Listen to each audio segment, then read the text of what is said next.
Welcome दोस्तों, एक बार फिर से स्वागत है आप सभी का आपके अपने ही इस चैनल पे। जैसा कि आप सभी जानते हैं कि राजस्थान भूगोल को लेके हमारी क्लासेस चल रही थी, जिसमें हम राजस्थान का वन और वनस्पति का अध्ययन कर रहे थे, जिसमें ये हमारी अंतिम क्लास रहेगी। इससे पहले हमारी 3 क्लास हो चुकी है और आज की इस क्लास में हम इस टॉपिक को कंप्लीट कर देंगे। तो चलिए क्लास को निरंतर करते हैं। एक बार सभी बता दीजिएगा कि आवाज़ आ रही है क्या, फिर हम क्लास को कंटिन्यू करते हैं। और आज हम पढ़ेंगे राजस्थान की प्रमुख घास। तो चलिए क्लास को स्टार्ट करते हैं। सबसे पहले हम पढ़ेंगे सेवण घास। अब बात करते हैं हम इसका वानस्पतिक नाम क्या है, तो बताएंगे हम लेसियूरस सिंडिकस। पश्चिमी राजस्थान में लाठी सीरीज में पाई जाने वाली स्वादिष्ट घास है। ये सर्वाधिक कहाँ पे किस ज़िले में मिलेगी, तो बताएंगे हम जैसलमेर में। इसे घासों का राजा भी कहते हैं। इस प्रकार की घास रहती है, जैसा कि आप चित्र में देख पा रहे हैं। नेक्स्ट हम बात करते हैं गोडावन की शरण स्थली। कहते हैं इस घास को क्योंकि गोडावन पक्षी यहाँ पे क्या देता है, अंडे देता है। इसके सूखने पर इसे लीलोण कहते हैं। जब ये घास सूख जाती है तो उसको लीलोण घास कहते हैं। करड़ अंजन भी पश्चिमी राजस्थान में पाई जाने वाली प्रमुख घास है। नेक्स्ट पढ़ेंगे धामण घास, जो कि पश्चिमी राजस्थान की सूखी घास जो दुधारू पशुओं के लिए क्या होती है, उपयोगी होती है। ये रही देखिए धामण घास, जो दूध दे रहे पशु होते हैं उसके लिए क्या होती है, ये घास उपयोगी होती है। जैसे मान लीजिए जो दुधारू पशु है वो 8 केजी दूध दे रहा है, तो अगर ये घास उसको खिलाई जाए तो 9 केजी देने लग जाएगा। उसके बाद हम बात करें, ये रहा हमारा, ये धामण घास पढ़ी हमने, और ये रही हमारी सेवण घास, और ये रही अंजन घास, और ये रहा भूरट, जो कि क्या होते हैं कि से यहाँ जा रहे हैं, ये लग गए होते हैं, ये घास होती है तो ये क्या करती है, कपड़ों को ख़राब कर देती है, उसमें चिपक जाती है। जो ग्रामीण क्षेत्र से हैं वो अच्छे से जानते भी होंगे, उन्होंने देखा भी होगा।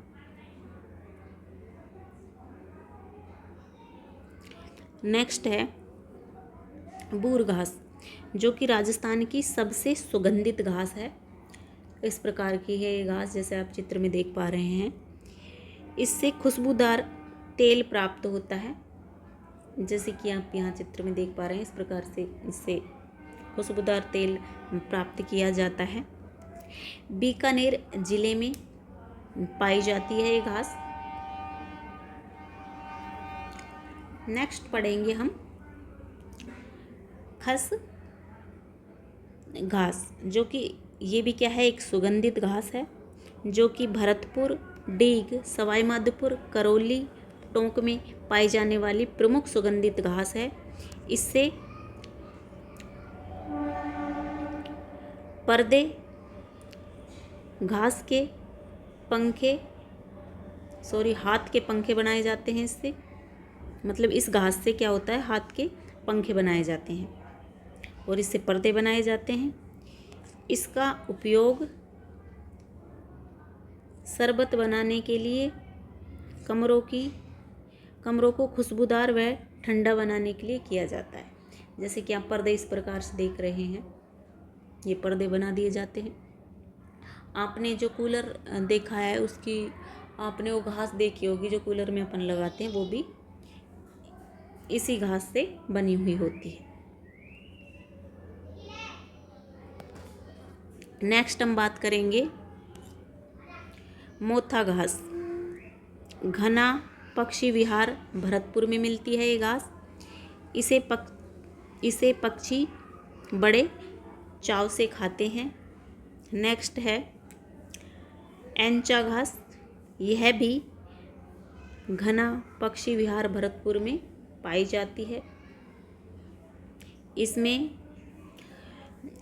जिसमें ऐसे बोलते हैं कि इस घास में उलझ कर क्या होते हैं, पंछी मर जाते हैं। इस प्रकार की घास होती है, आप देख रहे हो, देखो एंचा घास में क्या होता है, ये ऐसी घास होती है कि पंछी इसमें उलझ गया तो मर ही जाएगा वो। नेक्स्ट है भरूंट, जो कि कांटेदार घास होती है इस प्रकार की, आपने देखी होगी अपने मेवात क्षेत्र में तो मिलती है ये। वहीं हम बात करें अपने चूरू में भी देखने को मिलेगी ये घास, और कहाँ कहाँ देखने को मिलती है ये कमेंट करके बताइएगा। ये रहा गोखरू। वहीं हम बात करेंगे गोखरू या भानखड़ी घास, जो कि पश्चिमी राजस्थान की कांटेदार घास, जिसे ऊंट बड़े चाव के साथ खाते हैं। ये जो गोखरू है, आपने देखा भी होगा कि ऊंट इसको खाना बहुत पसंद करते हैं। कांटे होते हैं इस घास में, ये भरूट है ना, इसमें कांटे होते हैं इनमें। नेक्स्ट है कांग्रेस घास, जिसको गाजर घास भी कहते हैं। यह एक खतरनाक घास है। ये खतरनाक इसलिए है, ये नुकसान करती है। ये खरपतवार के साथ उग जाती है, ठीक है। खरपतवार किसको कहते हैं? अब ये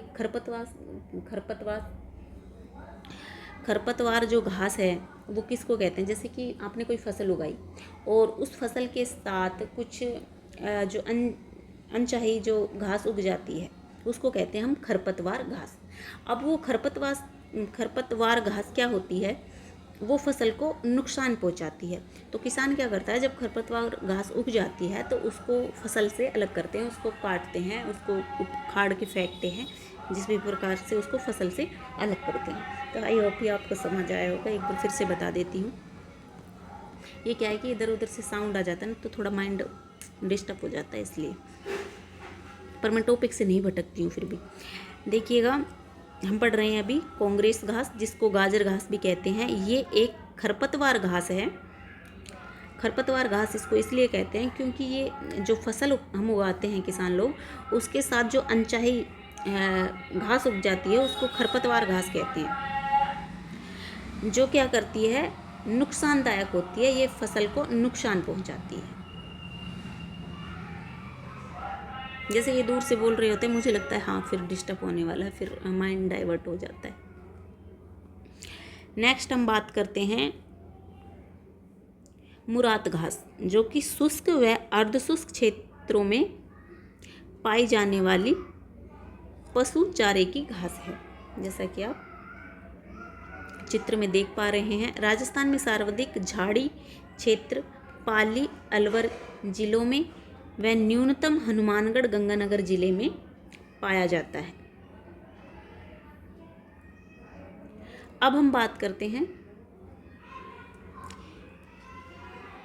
प्रसिद्ध उद्यान। देखिए, हमने क्या पढ़ ली है, घास भी पढ़ ली है हमने, प्रमुख वनस्पति भी पढ़ ली है हमने, है ना। और हमने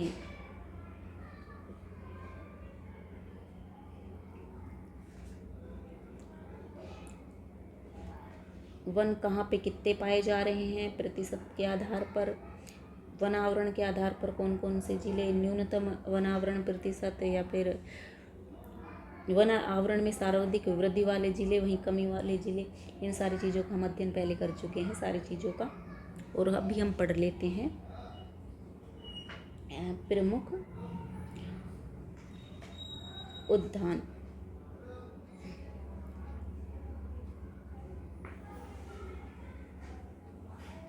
तो चलिएगा, विश्व वानिकी वृक्ष उद्यान, जो कि झालाना जयपुर में है। वहीं हम बात करें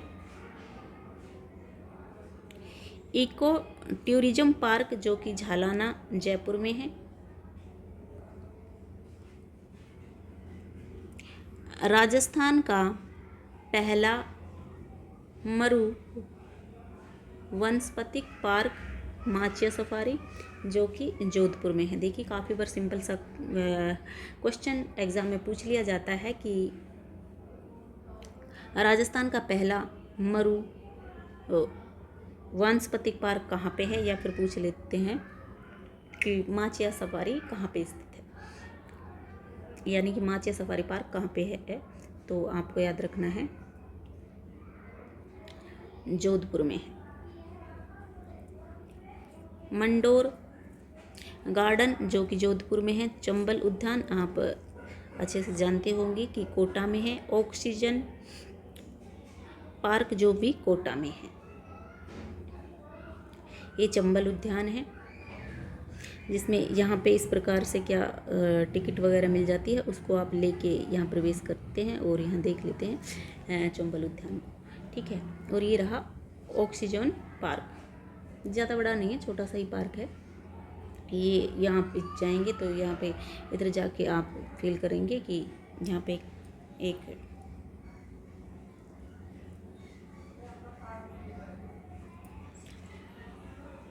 यानी कि आपको प्राकृतिक से जोड़ने का एक ये पार्क है। यहाँ पे आप महसूस करेंगे कि यहाँ पे ऑक्सीजन आपको पर्याप्त मात्रा में मिल पा रहा है। वहीं हम बात करेंगे ई वेस्ट रिसर्किल पार्क जो कि कहाँ पे है, जयपुर में है। अब हम बात कर लेते हैं प्रमुख संस्थान को लेके, यानी कि शुष्क वन अनुसंधान संस्थान जो कि जोधपुर में है। 1987 में क्या हुई, इसकी स्थापना हुई। उद्देश्य शुष्क तथा अर्धशुष्क क्षेत्रों में अनुसंधान करना तथा ऐसी तकनीकी विकसित करना जिससे वनस्पति बढ़े। अब हम बात करेंगे कि राजस्थान में वन विभाग में प्रशिक्षण हेतु निम्न 4 संस्थाएं हैं। कौन कौन सी है वो तो बताएंगे हम। वन्य जीव प्रबंधन एवं रेगिस्तान परितंत्र प्रशिक्षण केंद्र जो कि तालछापर अभ्यारण्य चूरू में है। वहीं हम बात करेंगे राजस्थान वानिकी एवं वन्यजीव प्रशिक्षण संस्थान जो कि जयपुर में है। तीसरा हम बात करते हैं मरु वन प्रशिक्षण केंद्र जो कि जोधपुर में है। चौथा हम बात करेंगे राजस्थान वन प्रशिक्षण केंद्र जो कि अलवर में, यानी कि पहला कहाँ है, तालछापर चूरू में, दूसरा है जयपुर में, तीसरा है जोधपुर में और चौथा है अलवर में। नेक्स्ट है संयुक्त वन प्रबंधन। वनों की सुरक्षा हेतु स्थानीय समुदायों की सक्रिय सहभागिता हेतु राजस्थान में 15 मार्च 1991 से प्रारंभ किया गया। नेक्स्ट है पर्यावरण एवं जलवायु परिवर्तन निर्देशालय। पर्यावरण संरक्षण को बढ़ावा देने के लिए 2019 में इसकी क्या की गई, स्थापना की गई। प्रमुख दिवस आपको कुछ याद रख लेने हैं। विश्व वानिकी दिवस काफ़ी बार पूछ लेते हैं, कब मनाया जाता है, तो आपको याद रखना है 21 मार्च को। विश्व जल दिवस जो कि 22 मार्च को। विश्व पृथ्वी दिवस जो कि 22 अप्रैल को मनाया जाता है, ये तो मोस्टली पूछा ही जाता है। विश्व जैव विविधता दिवस जो कि 22 मई को मनाया जाता है, ये भी काफ़ी बार एग्जाम्स में पूछा गया है। अंतर्राष्ट्रीय जैव विविधता वर्ष 2010 है, ये आपको याद रखना है। विश्व पर्यावरण दिवस जो कि बचपन से हम पढ़ते आ रहे हैं, सीखते आ रहे हैं, 5 जून को मनाया जाता है। विश्व ओजोन दिवस, ये भी काफ़ी बार एग्जामों में पूछा जाता है कि 16 सितंबर। ये प्रमुख कुछ दिवस हो गए हमारे। और हम बात कर लेते हैं प्रमुख वन पुरस्कार को लेकर। सबसे पहले हम बात करते हैं अमृता देवी बिश्नोई स्मृति वानिकी पुरस्कार, जो कि 1994 में प्रारंभ, जो पर्यावरण संरक्षण के लिए राजस्थान का पहला सबसे बड़ा पुरस्कार है। प्रथम पुरस्कार गंगा राम बिश्नोई, जो कि पाली के थे, उनको दिया गया। नेक्स्ट याद रखना है आपको, वानिकी पंडित पुरस्कार वन कार्यक्रमों के विकास और संरक्षण को बढ़ावा देने के लिए ये शुरू किया गया दूसरा राज्य स्तरीय पुरस्कार है।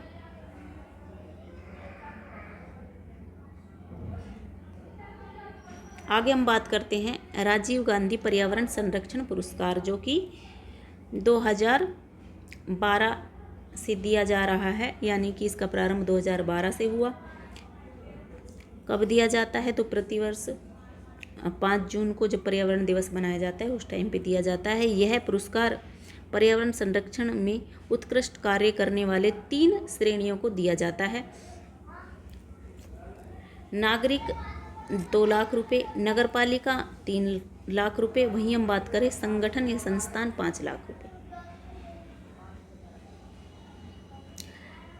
नेक्स्ट आपको याद रखना है इंदिरा प्रियदर्शनी वृक्ष मित्र पुरस्कार, जो कि 1986 से दिया जा रहा है। इंदिरा गांधी के जन्म दिवस पर ये 19 नवंबर को देते हैं। पुरस्कार राशि कितनी होती है तो बताएंगे हम, 2.5 लाख। नेक्स्ट है कैलाश सांखला राष्ट्रीय वन्य जीव फेलोशिप पुरस्कार। ये रहे हमारे कैलाश सांखला जी, जिन्होंने 1996 में भारत सरकार द्वारा 50,000 राशि पुरस्कार इसमें दी जाती है। कौन थे कैलाश सांखला जी? तो आप सभी जानते होंगे कि इनका जन्म है जो जोधपुर में हुआ था। इन्हें भारत का टाइगर मैन भी कहते हैं। 1992 में भारत सरकार द्वारा इनको पद्मश्री भी दिया गया है, यानी कि जो टाइगर है उनके संरक्षण के लिए इन्होंने काम किया। और इनके बेटे हैं, आप जानते भी होंगे कि अमित सांखला, वो भी इसी क्षेत्र में काम कर रहे हैं।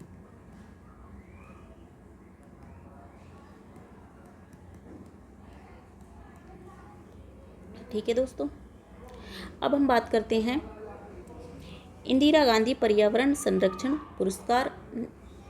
डेट याद रखनी है, सिर्फ आपको इसमें वर्ष याद रखना है, 2009। पर्यावरण वन एवं जलवायु परिवर्तन मंत्रालय भारत सरकार द्वारा 5 जून को 5 लाख रुपए दिए जाते हैं। राजवायु मोबाइल ऐप है, जिसे 5 जून 2016 को लॉन्च किया गया। जयपुर, जोधपुर और उदयपुर में वायु गुणवत्ता की जानकारी इससे मिलती है।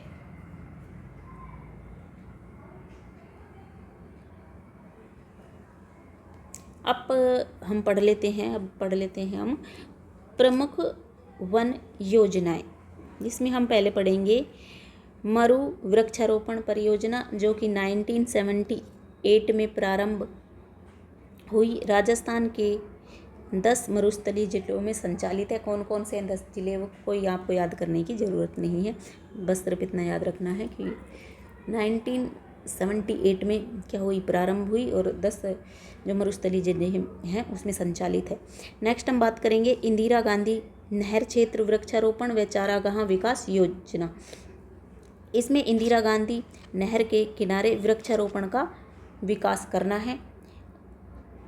किसके सहयोग से संचालित है तो बताएंगे हम, जापान के सहयोग से।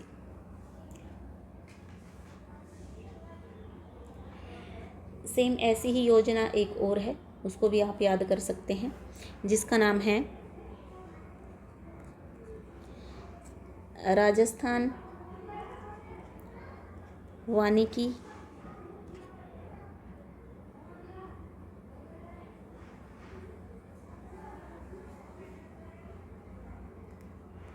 आगे लिखते हैं, इसमें जगह नहीं है, ठीक है। यानी कि उसका नाम है राजस्थान वानिकी एवं जैव विविधता विकास परियोजना। और एक जापान के सहयोग से और चलाई जा रही है, जो कि है राजस्थान वानिकी एवं जैव विविधता परियोजना। और वो तो जापान के सहयोग से चलाई जा रही है, वहीं हम बात करें राजस्थान वानिकी व जैव विविधता विकास परियोजना, जिसमें यानी कि विकास शब्द ऐड हो रहा है, वो फ्रांस के सहयोग से चलाई जा रही है। इसको समझाते हैं अभी आपको आगे, जैसे वो आता है ना जापान वाला, उसमें समझाएंगे। अब हम बात करते हैं अरावली वृक्षारोपण परियोजना। 1 अप्रैल 1992 में प्रारंभ हुई है। वहीं हम बात करें जापान की सहायता से राजस्थान के 10 गैर मरुस्थलीय जिलों यानी कि जयपुर, अलवर, नागौर, झुंझुनू, पाली, सिरोही, दौसा, उदयपुर, बांसवाड़ा, चित्तौड़गढ़ में संचालित थी। अब हम बात करते हैं राजस्थान वानिकी एवं जैव विविधता परियोजना, जो कि जापान इंटरनेशनल कोऑपरेशन एजेंसी की आर्थिक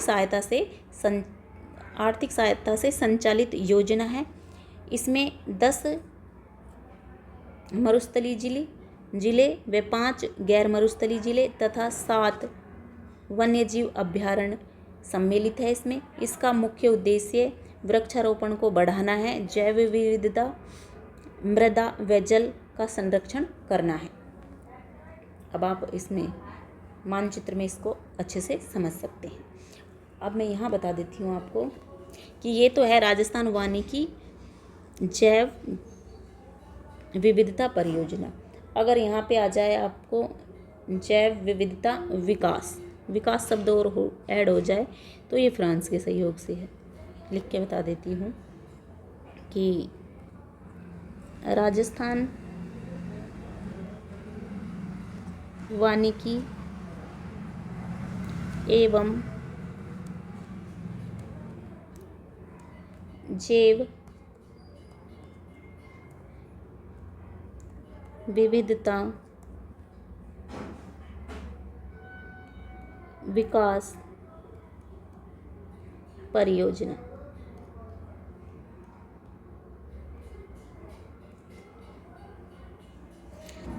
शॉर्ट में आपको याद रखना है तो RFBDP।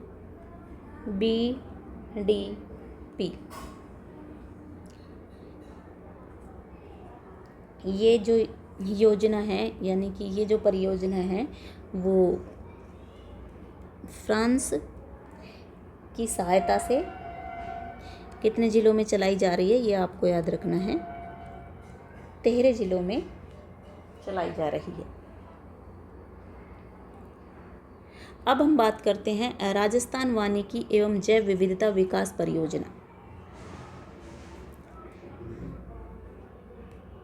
जो भी मैंने आपको बताई है ना कि ये फ्रांस के सहयोग से 13 ज़िलों में संचालित की जा रही है, चलाई जा रही है।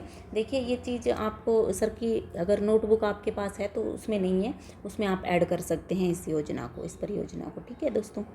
अब हम बात करते हैं हरित राजस्थान योजना, जो कि 2009-10 में संचालित है। राजस्थान में नरेगा के सहयोग से संचालित है।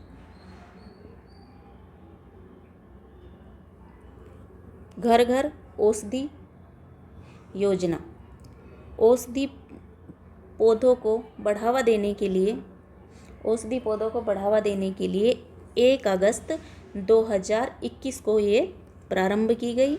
इस योजना के तहत तुलसी, गिलोय, कालमेघ, अश्वगंधा के कुल 8 पौधों को प्रत्येक परिवार में निःशुल्क देना बताया गया है इस योजना के अंतर्गत। यानी कि देख सकते हैं आप, यानी कि नर्सरी में जाइए, ये जो औषधीय पौधे हैं वो सरकार आपको निःशुल्क देंगी। कब से चल रही है ये योजना तो बताएंगे हम 1 अगस्त 2021 से, जब कोरोना काल का टाइम था, दी एंड उसका हो रहा था, तो उस टाइम पे सरकार निःशुल्क इसको दे रही थी। अब हम बात करते हैं हरित राजस्थान स्वास्थ्य योजना। इसके तहत 5 करोड़ पौधे तैयार किए जाएंगे। उद्देश्य क्या रहेगा? तो सीधी सी बात है, वन क्षेत्र को बढ़ावा देना इसका उद्देश्य रहेगा। इतना उलझने वाली बात है ही नहीं इसमें। अब हम बात करते हैं प्रोजेक्ट बोल्ड। प्रारंभ को लेकर बात करें तो 2021 में नीचला मांडवा गांव, जो कि कहाँ है, उदयपुर में, खादी और ग्रामोद्योग ने सीमा सुरक्षा बल के सहयोग से मरुस्थलीकरण को रोकने के लिए तनोट माता मंदिर के पास बांस के पौधे लगाए गए।